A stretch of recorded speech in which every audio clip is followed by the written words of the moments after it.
வணக்கம். ராஜராஜன் தர்பார்.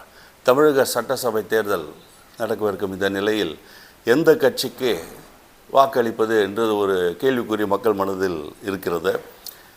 கிட்டத்தட்ட ஒரு 4-5 முனை போட்டிகள் இந்த தேர்தலில் நடக்குவதாக இருப்பதாக தெரிகிறது இல்லையா. இந்த சமயத்தில் எந்த கட்சிக்கு வாக்களிக்க வேண்டும் என்பதை பற்றி ஒரு 5 பேராமீட்டர்ஸ் என்னுடைய கருத்துக்களை நான் தெரிவிக்க விரும்புகிறேன். மக்கள் இதை அடிப்படையாக வைத்து அவங்க மனதில் எது சரியாகப்படுகிறதோ அந்த கட்சிக்கு அந்த அணிக்கு வாக்களிக்கலாம்.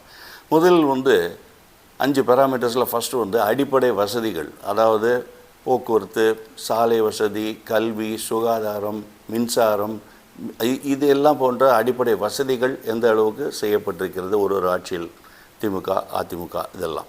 ரெண்டாவது வளர்ச்சி திட்டங்கள், புதிய சாலைகள், புதிய மேம்பாலங்கள், அதுக்கப்புறம் புதிய போக்குவரத்து திட்டங்கள், அப்புறம் தொழிற்பேட்டைகள், இதெல்லாம் இது போன்ற வளர்ச்சி திட்டங்கள் எப்படி யார் அதிகமாக செயல்படுத்தியிருக்கிறார்கள்.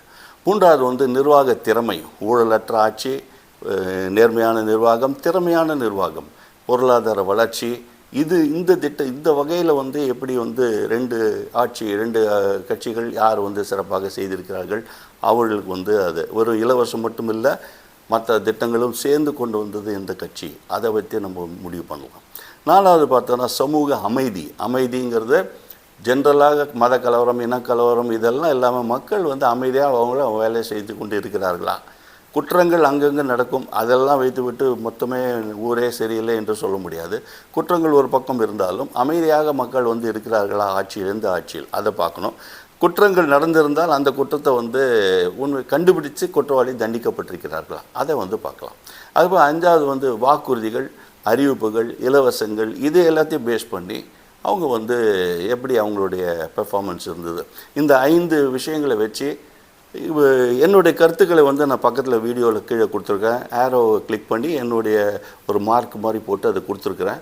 இந்த கட்சிக்கு எப்படி எது உண்மையிலே மாற்றம், எது என்ன எவ்வளோ கொடுக்கலாம் அப்படின்னு சொல்லி, இதை உங்களுடைய கருத்து பிரகாரம் எவ்வளோ மார்க் நீங்கள் கொடுப்பீங்க எந்த கட்சிக்கு, இதை அடிப்படையாக வைத்து நீங்கள் முடிவு செய்வதற்கு இது ஒரு வழிவகுக்கும் என்று நினைக்கிறேன்.